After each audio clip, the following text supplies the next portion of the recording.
ओम शांति। बेहद का पिता बाप हम बच्चों को इतनी ऊंची पढ़ाई पढ़ाते हैं जिस पढ़ाई को पढ़ने से हम बच्चे पावन बन जाते हैं। तो हमेशा बाबा कहता है नशा और निश्चय होना चाहिए कि हमको पढ़ाने वाला कितना ऊंच से ऊंच बाप मिला है। और ये 5000 वर्ष में ही एक ऐसा समय आता है जिस समय हम भगवान के स्टूडेंट बनते हैं। भगवान रोज आकर के हम बच्चों को पढ़ाई पढ़ाता है। पढ़ाई में हमें ज्ञान, योग, धारणा, सेवा से संबंधित बातें सुनाते हैं कि कहीं कोई भी हमको दे अभिमान ना आए। तो समय प्रति समय बाबा की मुरलियों को हमें बाबा स्पष्ट करते हैं, समझाते हैं कि कभी साधारण व्यक्ति के अंदर भी दे अभिमान आ जाता है। कोई ना कोई कारण से, कोई ना कोई बात से, कोई ना कोई चीज़ को लेकर के तो बाबा हम बच्चों को मुरलियों में स्पष्ट करता है कि कहीं कोई भी छोटा मोटा अगर अभिमान आ जाता है तो वो हमारे जीवन में जो ब्राह्मण जीवन है वो हम उससे दूर हो जाते हैं। सही से पढ़ाई ना पढ़ने से फिर हमारे को वो बुद्धि में वो धारणा, वो बातें नहीं हो पाती है, आ पाती है। तो सुनेंगे आज 28/12/2022 के साकार महावाक्यों में बाबा बोले, मीठे बच्चे, बेहद के बाप से तुम बहुत ऊंची पढ़ाई पढ़ रहे हो। बुद्धि में है पतित पावन गॉड फादर के हम स्टूडेंट हैं, नई दुनिया के लिए पढ़ रहे हैं। प्रश्न में रूहानी गवर्नमेंट से इजाफा किन बच्चों को मिलता है?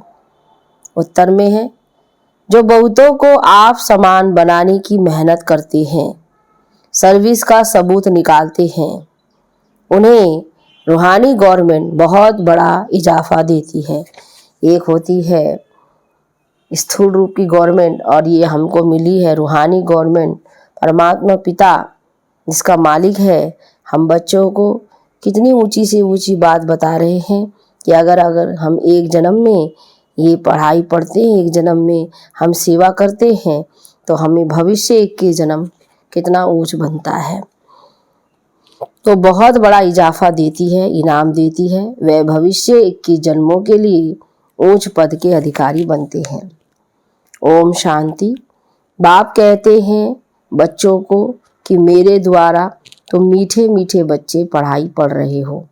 यह पढ़ाई है ही नई दुनिया के लिए, और कोई ऐसा कह ना सके कि हम नई दुनिया के लिए पढ़ रहे हैं। जितना अच्छी रीति पढ़ेंगे उतनी प्रारब्ध 21 जन्मों के लिए तुम्हारी जमा हो जाएगी। बेहद के बाप से बेहद की पढ़ाई पढ़ रहे हैं। यह बेहद की बहुत ऊंची पढ़ाई है, बाकी तो सब पाई पैसे की पढ़ाई है। तो इस बेहद की पढ़ाई में जितना तुम पुरुषार्थ करेंगे उतना ऊंच पद पाएंगे।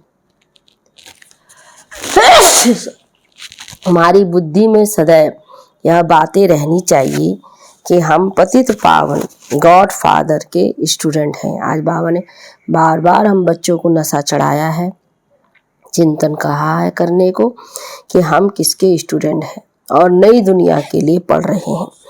तो तुमको कितना अच्छा पुरुषार्थ करना चाहिए कि हमको पढ़कर पहले बाबुल के पास जाएंगे, फिर अपनी अपनी पढ़ाई अनुसार जाकर नई दुनिया में पद पाएंगे। तो वह है लौकिक पढ़ाई, यह है पारलौकिक पढ़ाई अर्थात परलोक के लिए पढ़ाई। यह तो पुराना पतित लोक है। तुम जानते हो हम नरकवासी से स्वर्गवासी बन रहे हैं। यह घड़ी घड़ी याद करना पड़ना चाहिए, तब तुम्हारे दिमाग में खुशी चढ़ेगी। शादी आदि में जाने से बहुत बच्चे भूल जाते हैं। पढ़ाई कभी भूलना नहीं चाहिए और ही खुशी रहनी चाहिए। हम भविष्य 21 जन्मों के लिए स्वर्ग के मालिक बनते हैं। जो अच्छी तरह बहुतों को आप समान बनाते हैं वह फिर जरूर ऊंच पद पाएंगे। तो यह राज और कोई की बुद्धि में बैठ ना सके। सर्विस करने का भी अक्ल होता है। डिपार्टमेंट अलग अलग होती है। स्लाइड बनाने वालों को भी बाबा कहते हैं कि स्लाइड एक ही साइज में हो जो कोई भी प्रोजेक्ट में चल सके।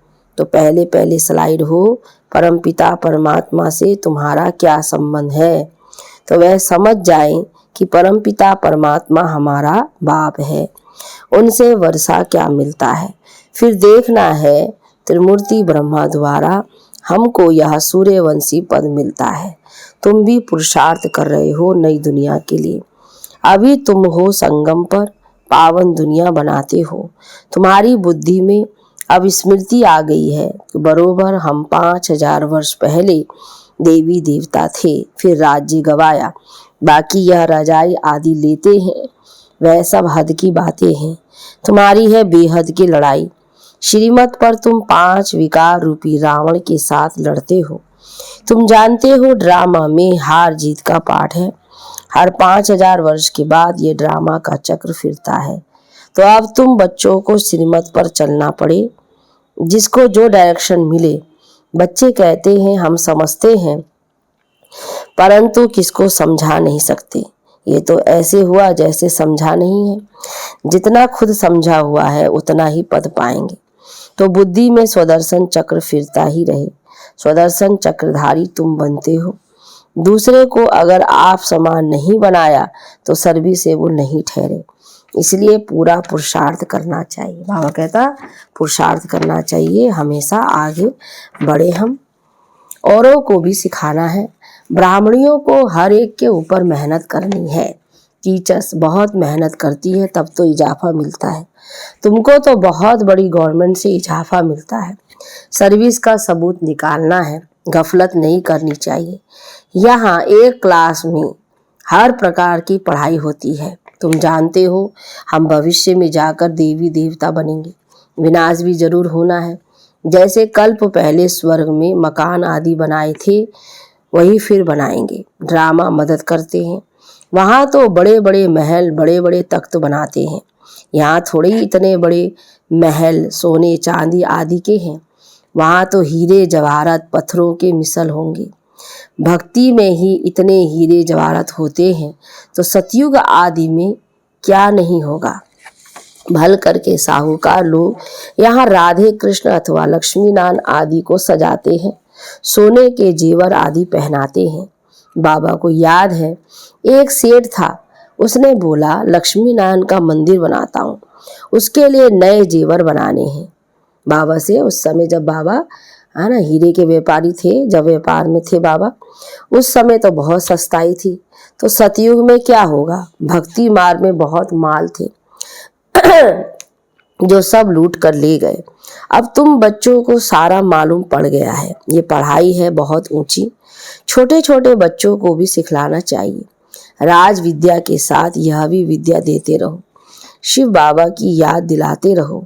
चित्रों पर समझाओ, बच्चों का भी कल्याण करो। शिव बाबा स्वर्ग का रचयिता है। तुम शिव बाबा को याद करेंगे तो स्वर्ग के मालिक बनेंगे। तो अविनाशी ज्ञान का विनाश तो होता नहीं है। थोड़ा भी सुनाने से राजधानी में आ जाएंगे। सतयुग में लक्ष्मीनारायण का राज्य था, वह फिर कहाँ गया। हम तुमको समझाते हैं, गोया तुमको उस स्वर्ग के मालिक बना देंगे। सिखाने से सीख जाएंगे। मेहनत करनी है। फालतू बातों में टाइम वेस्ट नहीं करना चाहिए। गफलत करने से बहुत पछताएंगे। बाप धन कमाकर बच्चों को देकर जाते हैं। अभी तो सबका विनाश होना है। अभी तो कितने लड़ाई झगड़े मौत आदि होते रहते हैं। यह कुछ नहीं है। अभी करोड़ों के अंदाज में विनाश होगा।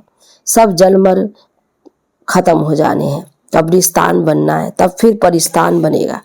कब्रिस्तान तो बड़ा है, परिस्तान तो छोटा होगा। मुसलमान भी कहते हैं सब कब्र दाखिल है। खुदा आकर सबको जगाते हैं और वापस ले जाते हैं। इस समय सब आत्माएं कोई ना कोई रूप में है।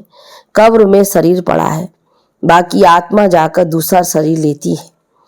इस समय माया ने सबको कब्र दाखिल कर रखा है। सब मरे पड़े हैं, खत्म होने वाले हैं।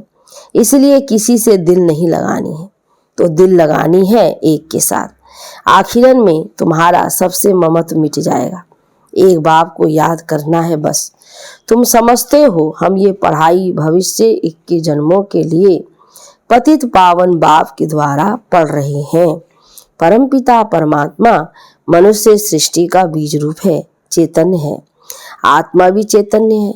जब तक आत्मा शरीर में ना आए तो शरीर जड़ है, आत्मा ही चेतन है। अभी आत्मा को ज्ञान मिला है।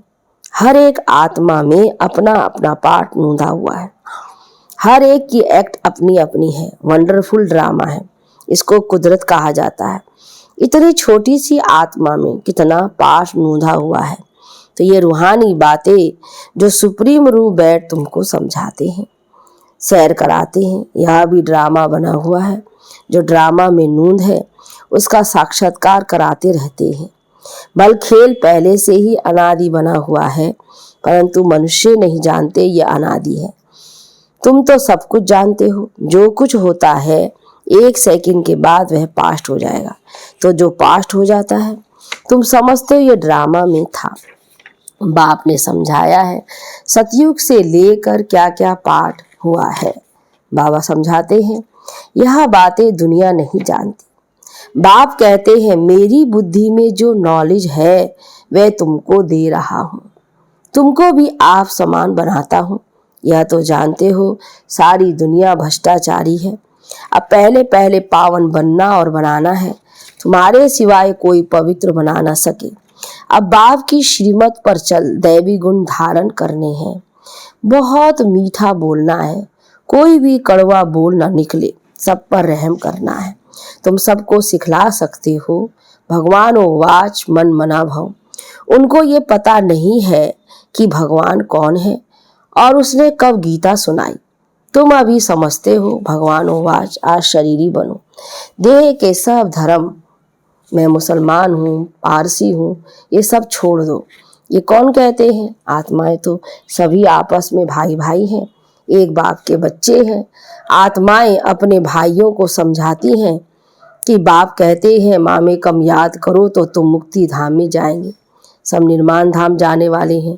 2 अक्षर भी याद कर समझाना चाहिए। भगवान सबका एक है, श्री कृष्ण तो हो ना सके। अब बाप कहते हैं दे के सब धर्म त्याग माँ में कम याद करो। आत्मा प्रकृति का आधार लेकर यहाँ पाठ बजाती है। क्राइस्ट के लिए भी कहते हैं कि अभी वह बेघर है, सभी की पुरानी जूती है।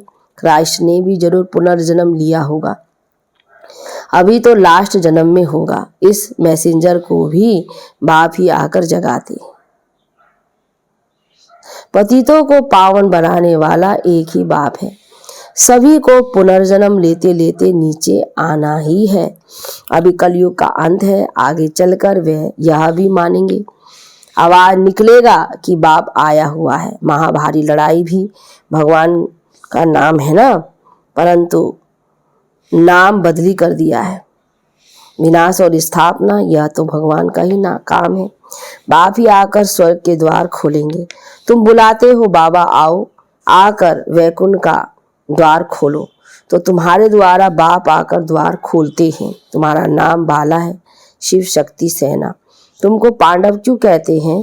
क्योंकि तुम रूहानी पंडे हो, स्वर्ग का रास्ता बताते हो। बाप बैठ सभी शास्त्रों का सार बताते हैं।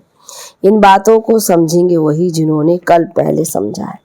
हम आत्माएं पंडे हैं, सबको शांति धाम में ले जाएंगे, फिर सुख धाम में आना है। दुख धाम का विनाश होना है, तो इसके लिए ये महाभारत लड़ाई है। तुम्हारी बुद्धि में सारी डिटेल है, मन मना भव मध्यजी भव, इनमें सारा ज्ञान आ जाता है। जैसे बाबा नॉलेजफुल है, तुम बच्चे भी बनते हो। सिर्फ दिव्य दृष्टि की चाबी मैं अपने पास रखता हूँ, इसके बदले फिर तुमको विश्व का मालिक बनाता हूँ, मैं नहीं बनता हूँ।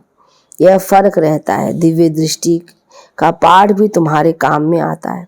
बाकी भावना के भुंगरे यानी चने दे देते हैं। बाबा ने समझाया है जगत अम्बा का कितना मेला लगता है, लक्ष्मी का इतना मेला नहीं लगता। कितना फर्क है। लक्ष्मी के चित्र को तिजोरी में रखते हैं कि धन मिलेगा। भक्ति मार्ग में मिलते हैं भुंगरे यानी चने, ज्ञान में मिलते हैं हीरे। लक्ष्मी से सिर्फ धन मांगते हैं, उनको ऐसे नहीं कहेंगे कि बच्चा दो, तंदुरुस्ती दो। जगत अम्बा के पास सब आशाएं ले जाते हैं। अभी तुम समझते हम पूज्य थे, अभी पुजारी बने, फिर पूज्य बनते हैं। ज्ञान से रोशनी मिल गई है बच्चों को। तुम कितने निराले बन गए हो। ज्ञान अंजन सद्गुरु दिया, अज्ञान अंधेर विनाश। तुम ड्रामा के आदि मध्य अंत को जान गए हो। बुद्धि में आ गया है तो तुमको इस पढ़ाई का कितना कदर रहना चाहिए। वह पढ़ाई तुम जन्म जन्मांतर पढ़ते आए हो। मिलता क्या है? भोंगरे यानी चने। यह पढ़ाई एक जन्म पढ़ने से तुमको हीरे जवाहरात मिलते हैं। अब पुरुषार्थ करना तो तुम बच्चों का काम है। नहीं पढ़ते हैं तो इसमें टीचर क्या करेंगे। कृपा की तो यहाँ बात ही नहीं। कृपा की तो बाबा कहते हैं अपने अपने पुरुषार्थ करने। संगम पर देवताओं की सारी राजधानी स्थापन हो रही है। योग बल से तुम अपने विकर्मों का विनाश करते हो और ज्ञान बल अर्थात नॉलेज से तुम कितना ऊंच बनते हो। तो ज्ञान सागर और ज्ञान नदियां द्वारा स्नान करने से सदगति होती है। बच्चों को समझाने की युक्तियां मिलती रहती है। ड्रामा प्लान अनुसार जो कल्प पहले समझाया है वही समझाते रहते हैं। बच्चे भी नंबरवार आते रहते हैं। ब्राह्मण कुल की वृद्धि होनी ही है। तुम बच्चों को महादानी बनना है। जो कोई आए उनको कुछ ना कुछ समझाते रहो। संग ध्वनि करनी है। यहाँ जितनी तुम धारणा कर सकते हो उतनी घर में नहीं होती। शास्त्रों में भी मधुबन का गायन है, वहाँ मुरली बजती है। अच्छा, मीठे मीठे सिखी लदे बच्चों प्रति माता पिता बाप दादा का याद प्यार और गुड मॉर्निंग। रूहानी बाप की रूहानी बच्चों को नमस्ते। रूहानी बच्चों की रूहानी बाप दादा को गुड मॉर्निंग। नमस्ते बाबा, नमस्ते। धारणा के लिए मुख्य सार में पहली पॉइंट, पढ़ाई का बहुत कदर रखना है। बाप से कृपा आदि नहीं मांगनी है। ज्ञान और योग बल जमा करना है। दूसरी पॉइंट में रहम दिल बनना है। मुख से कभी कड़वे बोल नहीं बोलने हैं। सदा मीठा बोलना है। आप समान बनाने की सेवा जरूर करनी है। वरदान में विकारों रूपी सर्पों को गले की माला बना देने वाले सच्चे तपस्वी भव। विस्तार, ये 5 विकार लोगों के लिए जहरीले सांप हैं, लेकिन आप योगी तपस्वी आत्माओं के लिए ये सांप गले की माला बन जाते हैं। इसलिए आप ब्राह्मणों के और ब्रह्मा बाप की आशरीरी तपस्वी शंकर स्वरूप के यादगार में सांपों की माला गले में दिखाते हैं। सांप आपके लिए खुशी में नाचने की स्टेज बन जाते हैं। यह अधीनता की निशानी दिखाई है। स्थिति ही स्टेज है, तो जब विकारों पर इतनी विजय हो तब कहेंगे सच्चे तपस्वी। स्लोगन में पुराने संसार व संस्कारों से मरना ही जीते जी मरना है। अच्छा, ओम शांति।